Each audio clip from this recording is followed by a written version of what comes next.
तो दोस्तों आज अक्टूबर की 20 तारीख है और आज के इस वीडियो में हम लोग बात करेंगे किस तरह से पौधों को फर्टिलाइज़र फीड करना चाहिए। बहुत से मेरे गार्डनर दोस्त प्लांट्स के लिए जो फर्टिलाइज़र है चाहे वो ऑनलाइन परचेज़ कीजिएगा या फिर वो सीड शॉप से परचेज़ करके तो लेकर आते हैं, लेकिन उनको ये पता नहीं रहता कि इस फर्टिलाइज़र को किस तरह से फीड करना है। चाहे आपके पास इस तरह से कोई भी ऑर्गेनिक फर्टिलाइज़र हो या फिर आपके पास कोई भी केमिकल फर्टिलाइज़र। तो आज की ये वीडियो पूरी देखिएगा, वीडियो आपको इन्फॉर्मेटिव लगेगी। वीडियो में मैं शेयर करूंगा किस तरह से फर्टिलाइज़र को फीड करना चाहिए। दूसरा, जो बहुत से कमेंट्स आते हैं इस तरह से जो दानेदार फर्टिलाइज़र रहता है, जिस तरह से ये ग्रैनुअल फॉर्म में रहता है, इसको किस तरह से फीड किया जाता है पौधे को, ये जानना बहुत ज़्यादा इंपॉर्टेंट है। बहुत से इस तरह के कमेंट्स आते हैं कि हमारा पौधा की जो पत्तियाँ हैं वो येलो हैं या फिर वो स्ट्रेस के अंदर है, तो इसको कौन सा फर्टिलाइज़र दिया जाए। तो यहाँ पर ये बात कहना गलत नहीं होगा कि अगर हम सही फर्टिलाइज़र को भी गलत तरीके से इस्तेमाल करते हैं, उसकी ओवरडोज करते हैं, तो बहुत बार अच्छा प्लांट भी अनहेल्दी हो सकता है, उसकी लीव्स येलो हो सकती हैं या फिर वो ख़त्म भी हो सकता है। किसी भी फर्टिलाइज़र को फीड करने से पहले गमले की जो मिट्टी रहती है इसके अंदर नमी को जानना बहुत इंपॉर्टेंट है। अगर आपके गमले की मिट्टी बहुत ज़्यादा सूखी हुई है, बिल्कुल ड्राई सॉइल है, या फिर बिल्कुल गीली मिट्टी है, तो दोनों कंडीशंस में आपको फर्टिलाइज़र पौधे को फीड नहीं करना। ख़ास तौर पर अगर आप सॉइल में फर्टिलाइज़र फीड करने वाले हैं।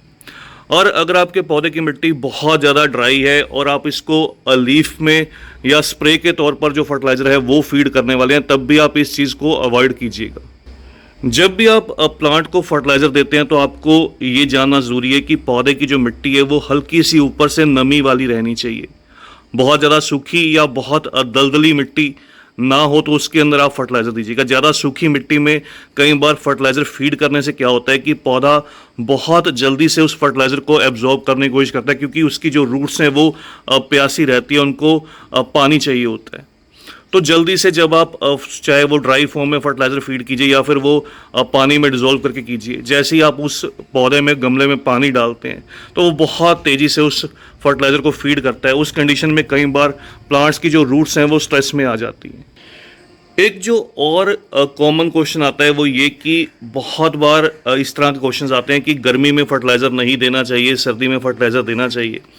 तो यहाँ पर एक मैं एग्जाम्पल के तौर पर बताना चाहूँगा। आप मान लीजिए कि जैसे ये पौधे हैं ऐसे ही हम इंसान रहते हैं, जैसे इनमें जान है ऐसे ही हम में जान है। तो अगर आप गर्मी के मौसम में बीमार हो जाते हैं या हम लोग कोई बीमार हो जाता है तो डॉक्टर के पास जाते हैं। क्या डॉक्टर ये कहता है कि इस समय गर्मी का समय है तो इस समय मैं आपको ठंडी दवाई दूंगा, या इस समय सर्दी का समय है तो मैं आपको गर्म दवाई दूंगा? तो ऐसा बिल्कुल भी नहीं होता। इसी तरह से प्लांट्स रहते हैं। जब भी जिस पौधे का कोई ग्रोइंग सीजन रहता है, मान लीजिए इस समय गेंदे का सर्दी का मौसम है तो ये गेंदे या मैरीगोल्ड का ग्रोइंग सीजन है, और गर्मी के समय में देसी गुड़हल का ग्रोइंग सीजन है, या फिर पोर्चुला का या पर्सलेन का ग्रोइंग सीजन है। तो उस समय पर उन पौधों को फर्टिलाइज़र फीड किया जाएगा जिस समय पर जिस पौधे का ग्रोइंग सीजन रहेगा, और जिस समय पर प्लांट का रेस्ट या डोरमेंसी का समय रहेगा उस समय पर उनको फर्टिलाइज़र फीड नहीं किया जाएगा। तो ये एक सिंपल सी बात है जो आपको जानना ज़रूरी है। कोई भी फर्टिलाइज़र गर्म या कोई भी फर्टिलाइज़र ठंडा नहीं रहता, केवल हम उसकी ओवरडोज कर देते हैं तो वो गर्म हो जाता है। सेम इसी तरह से अगर आप कोई भी अपनी जो मेडिसिन है उसका ओवरडोज ले लेंगे तो वो आपको साइड इफ़ेक्ट देगी। इसी तरह से प्लांट्स के साथ भी है। चलिए अब बात करते हैं एक्चुअल में फर्टिलाइज़र को फीड किस तरह से करना चाहिए। एग्जांपल के तौर पर ये देखिए, मैंने यहाँ पर ये केमिकल फर्टिलाइज़र लिया है। यहाँ पर ये म्यूरेट ऑफ पोटाश है, रेड पोटाश है। अगर आपके पास इसकी जगह एनपीके हो तो आप एनपीके भी सेम इस्तेमाल करेंगे। अगर आपके पास एसएसपी हो, कोई भी इस तरह से ड्राई फॉर्म में फर्टिलाइज़र हो लेकिन केमिकल फर्टिलाइज़र हो, जब भी आपको ये ना पता हो कि केमिकल फर्टिलाइज़र को कितना इस्तेमाल करना है, तो आप एक बात हमेशा जान लीजिए कि आप पहले उसका इस्तेमाल केवल सिंगल पौधे में, सिंगल प्लांट में कीजिएगा। जब आपको उसका रिज़ल्ट उस प्लांट में अच्छे से मिले तब आप उसको दूसरे प्लांट में इस्तेमाल कीजिए। इस तरह से जो केमिकल फर्टिलाइज़र रहते हैं ये घुलनशील रहते हैं, ये डिज़ोल्व हो जाते हैं इजली पानी में। तो इसलिए इनको दो तरह से इस्तेमाल किया जाता है। एक तो इनको मिट्टी में, दूसरा इनको स्प्रे के तौर पर। अगर आप इनको मिट्टी में इस्तेमाल करते हैं तो आप कोशिश कीजिए इनको बहुत कम बार मिट्टी में इस्तेमाल कीजिए। ज़्यादा मिट्टी में इस्तेमाल करने से कई बार जो केमिकल फर्टिलाइज़र हैं वो सॉइल की जो कह सकता हूँ पोरोसिटी, उसको डिक्रीज़ कर देते हैं। सॉइल का जो पीएच रहता है उसको डिसबैलेंस कर देते हैं।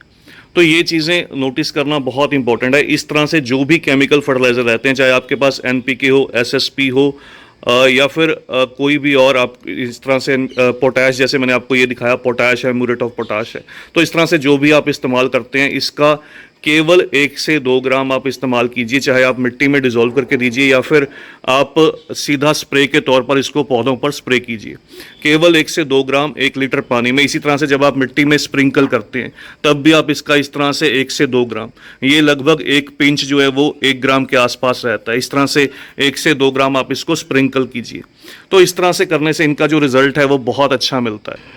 दूसरी जो चीज़ रहती है, इस तरह से कमेंट्स आते हैं कि ग्रैनुअल फॉर्म में हम एनपीके लेकर आए थे, या फिर ग्रैनुअल फॉर्म में डीएपी है, या फिर आपके पास एसएसपी है, या फिर कोई भी और ग्रैनुअल फॉर्म में फर्टिलाइज़र है। तो इस चीज़ का किस तरह से इस्तेमाल किए, देखिए इस्तेमाल करने की जो क्वांटिटी रहती है वो सेम ही रहती है जैसे आपने इसको इस्तेमाल किया, इसका यूज़ किया, जैसे हमने पोटैश का यूज़ किया पाउडर फॉर्म में। लेकिन जब आपके पास इस तरह से फर्टिलाइज़र दानेदार रहता है तो उसका थोड़ा सा अप्लाई करने का जो सिस्टम है वो थोड़ा सा डिफरेंट रहता है। जब दानेदार फर्टिलाइज़र रहता है तो इसको क्या होता है, अगर हम इसके दाने इस तरह से पौधे की जड़ों के ऊपर बिखेर देंगे इस तरह से, और रूट्स के आसपास खास तौर पर ये दाने कई बार एक जगह पर इकट्ठे हो जाएंगे, तो ये पौधे को नुकसान दे सकते हैं। इसलिए जब भी आप इस तरह से दानेदार फर्टिलाइज़र यूज़ कीजिएगा तब आपको ये रूट से थोड़ा सा दूर इस तरह से गमले की मिट्टी में होल कर लीजिए। इस तरह से ऐसा होल करके आपको सिंपली जो भी आपके पास दानेदार फर्टिलाइज़र रहता है, इस तरह से इस फर्टिलाइज़र के 1 से 2 दाने, हालांकि ये मेरे पास छोटा फर्टिलाइज़र है, छोटे दाने हैं इसके, अगर थोड़े से बड़े दाने हो तो 1 से 2 दाने, नहीं तो इस तरह से 3 से 4 दाने इस तरह से मिट्टी के अंदर डालकर इसको यहाँ से ऐसे बंद कर दीजिए। तो ये सबसे सही तरीका रहता है मिट्टी में फर्टिलाइज़र को, दानेदार फर्टिलाइज़र को खास तौर पर फीड करने का। लेकिन अब क्वांटिटी क्या है, क्वांटिटी इसी तरह से रहेगी जैसे आपके पास ये 5 इंच का गमला है तो आप इसके मैक्सिमम 8 से 10 दाने, और चारों तरफ मिट्टी के चारों तरफ 8 से 10 दाने दे दीजिए। तो इसी तरह से सेम जो केमिकल फर्टिलाइज़र हम पाउडर फॉर्म में यूज़ करते हैं उसके भी सेम डोजेज रहती है। जितना बड़ा गमला रहता है उसके अकॉर्डिंग थोड़ा सा फर्टिलाइज़र की क्वांटिटी इंक्रीज़ की जाती है, लेकिन छोटे गमले में जो क्वांटिटी है वो कम दी जाती है। इसके बाद अगर बात करें इस तरह से, अगर आप कोई ऑर्गेनिक सिंपल वर्मी कंपोस्ट या काऊ डंग या कोई भी और मैन्योर का इस्तेमाल करते हैं, इसको आप किस तरह से अप्लाई करेंगे, तो इसका इम्प्लीमेंट इस तरह से रहेगा। इसकी आप मिट्टी में चारों तरफ से गुड़ाई कर लीजिए। चारों तरफ से गुड़ाई करने के बाद आपको जो भी आप खाद इस्तेमाल कर रहे हैं, जैसे यहाँ पर देखिए मैंने काऊ डंग जो मैन्योर है, डीकम्पोज्ड काऊ डंग रहती है, इसका इस्तेमाल किया था। तो चारों तरफ मिट्टी के अंदर आपको गुड़ाई करनी है। गुड़ाई करने के बाद इसको 100 से 50 से 100 ग्राम तो मिट्टी के अंदर आप मिक्स कर दीजिए। उसके बाद फिर से एक बार गुड़ाई करके पानी दे दीजिए। और जो एक बात और ख्याल करना चाहिए वो ये कि दोपहर के समय जब तेज़ धूप रहे उस समय पर कोशिश कीजिए आप पौधों की पत्तियों पर केमिकल को स्प्रे मत कीजिए या फिर मिट्टी में मत दीजिए। इस फर्टिलाइज़र को इस्तेमाल करने का सही समय या सुबह सुबह का रहता है या शाम के समय। अब एक बात और आती है कि ये देखिए ये मस्टर्ड केक पाउडर है, मस्टर्ड केक फर्टिलाइज़र है, इसका इस्तेमाल किस तरह से करना चाहिए। तो ये नाइट्रोजन का या माइक्रोन्यूट्रिएंट का रिच सोर्स रहता है। इसमें थोड़े बहुत फॉस्फोरस और पोटेशियम भी रहता है। तो इसलिए इस चीज़ का जो इस्तेमाल है आप सभी प्लांट्स में कर सकते हैं, लेकिन ख़ास तौर पर ख्याल रहे वो आउटडोर प्लांट्स रहें। इसका इस्तेमाल आप इंडोर पौधों में मत कीजिएगा। मैंने हालांकि एक स्पेशल वीडियो भी इसके ऊपर शेयर की थी। तो इसका इस्तेमाल करने का सही तरीका रहता है, इसको आप इस तरह से, हालांकि पाउडर फॉर्म में भी इस्तेमाल कर सकते हैं। पाउडर फॉर्म में भी आप इस फर्टिलाइज़र को इस तरह से स्प्रिंकल कर सकते हैं। क्वांटिटी वही रहेगी 2 से 3 ग्राम, आधा चम्मच। आप अगर चम्मच के अकॉर्डिंग लगाते हैं तो आधा चम्मच। इस तरह से जब आप 2 से 3 ग्राम, ये मैं आपको एग्जांपल दे रहा हूँ, जब भी आप गमले की मिट्टी में इस तरह से स्प्रिंकल कर दीजिएगा तो मिट्टी की हल्की सी गुड़ाई कीजिए। और ओवर वाटरिंग करने से आपको कई बार, क्योंकि इसके अंदर ऑयल रहता है तो ऑयल की लेयर नज़र आती है, और बहुत से मेरे दोस्त समझते हैं कि वो हमारे पौधों में फंगस आया है। तो वो फंगस नहीं रहता, ज़्यादा पानी देने से ऑयल की लेयर रहती है। तो आप पौधों को उस कंडीशन में धूप में प्लेस कीजिए, आपके जो प्लांट्स हैं वो बिल्कुल सेफ रहेंगे, हेल्दी रहेंगे। दूसरा, इसको आप डीकम्पोज करके यूज़ कर सकते हैं। इसको पानी में डिज़ोल्व कर लीजिए। 1 लीटर पानी में सेम इसी तरह से 3 ग्राम, एवरेज लगा लीजिए 3 ग्राम के हिसाब से।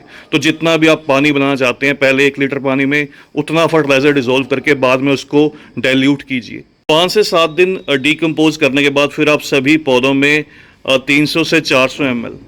तो इस तरह से इसको डाइल्यूट करके डिकम्पोज करके 300 से 400 ml सभी प्लांट्स में, जो भी आउटडोर प्लांट्स रहते हैं, फ्लावरिंग प्लांट्स रहते हैं, सभी में दे सकते हैं।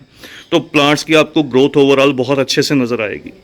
इसके अलावा फर्टिलाइज़र को जल्दी जल्दी नहीं देना होता। आप इस तरह के जो भी फर्टिलाइज़र रहते हैं, इनको प्लांट्स को एब्जॉर्ब करने का, उनको ग्रोथ करने का मौका दीजिए। और मंथली मैक्सिमम 2 बार, अगर आप मिट्टी में पौधे लगा रहे हैं तो मैक्सिमम 2 बार, अगर आप सिंडर में ग्रो कर रहे हैं तो वो थोड़ा सा डिफरेंट रहता है केस। तो मिट्टी के अंदर मैक्सिमम मंथली 2 बार दीजिए, इससे ज़्यादा आप इस्तेमाल मत कीजिए। और लास्ट में बात करते हैं, इस तरह से जो लिक्विड फर्टिलाइज़र रहते हैं, चाहे वो माइक्रो न्यूट्रिएंट रहे या कोई भी रहे, तो उसको किस तरह से अप्लाई किया जाता है। तो सेम कंडीशन रहती है। अगर आपके गमले की मिट्टी बहुत ज़्यादा गीली रहेगी, जड़ों को प्यास नहीं होगी पानी एब्जॉर्ब करने की, तो मैक्सिमम चांस रहेगा जो भी आप इसको फर्टिलाइज़र देंगे वो साथ के साथ नीचे की तरफ निकल जाएगा, तो वो आपका फर्टिलाइज़र वेस्ट जाएगा। तो जब भी मिट्टी सेमी ड्राई हो तब आप पौधों को इस तरह से जो भी लिक्विड आपके पास रहता है, अगर आप इसको मिट्टी में देना चाहते हैं तो इसका 4 से 5 ml, इस तरह से जो भी, अगर ऑर्गेनिक है 4 से 5 ml, अगर केमिकल है तो 2 से 3 ml, तो इस तरह से 1 लीटर पानी में डिज़ोल्व करके आप पौधों को दीजिएगा। तो बस दोस्तों, आज की इस वीडियो में इतना ही। ये थी प्लांट्स को फर्टिलाइज़र फीड करने की कंप्लीट इन्फॉर्मेशन जो आपके साथ शेयर की। जल्द ही मिलते हैं किसी और नए टॉपिक के साथ, किसी और नई वीडियो के साथ। तब तक के लिए bye, happy gardening, take care.